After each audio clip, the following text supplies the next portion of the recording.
At 4 o'clock, we got Washington State, who's 5-6, traveling number 4, Washington, who's 11-0. Washington favored by 16.5 points on Fox. Cam Ward's gotten 292 of 438, thrown for 3,415 yards, I think. Yeah. 22 touchdowns to 5 interceptions. Nakia Watson's had 78 catches for 257 yards and 4 touchdowns. Josh Kelly's had 53 catches for 817 yards and 7 touchdowns. Michael Penix Jr., Heisman candidate, obviously, has gone 265 at 394, thrown for 3,695 yards, 30 touchdowns to 7 interceptions.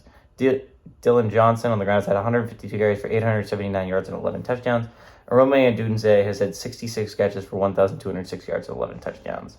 Washington's 75-33 against Washington State all time. Last game went to Washington in 2022, and they've won 8 of the last 9. Washington State has not gone to Washington and beaten them since 2007.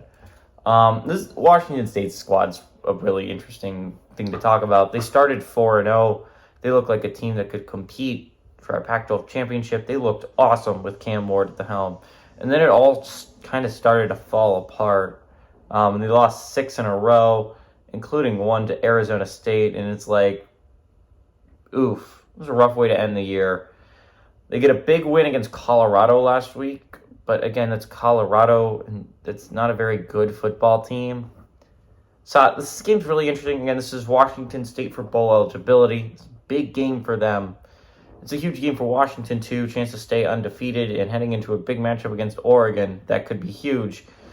Liberty fans are watching this right now and hoping. But weirdly, if Oregon kind of wants Washington to win here, it's counterintuitive considering how much Oregon fans hate Washington. But ideally, if you're an Oregon fan, getting revenge, you're going to play Washington regardless, but you want Washington to be looking as good as humanly possible when you play them again in the Pac-12 championship. There's a lot of teams that don't want Washington to be looking as good as humanly possible. One of them being Texas. Again, you'd like for it to be a debate if you're Texas. It's going to be interesting to say the very least. I think Washington State keeps this game closer than a lot of people think. This is a big game for the Cougs. Like, this is not only a rivalry in the Apple Cup, right? Like, it's not only that, it's for bowl eligibility. And teams play hard to be bowl eligible. Washington's been giving it their all the past couple weeks, right? They've played some close games against the Utes, against the Beavers. These are good squads that Washington is eked by, but they have beaten. This is their last test before a big game, likely against Oregon, but maybe over Zona.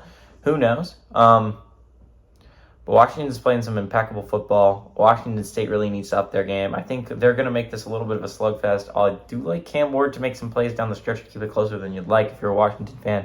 I think Washington wins, but Washington State covers the 16.5 point spread.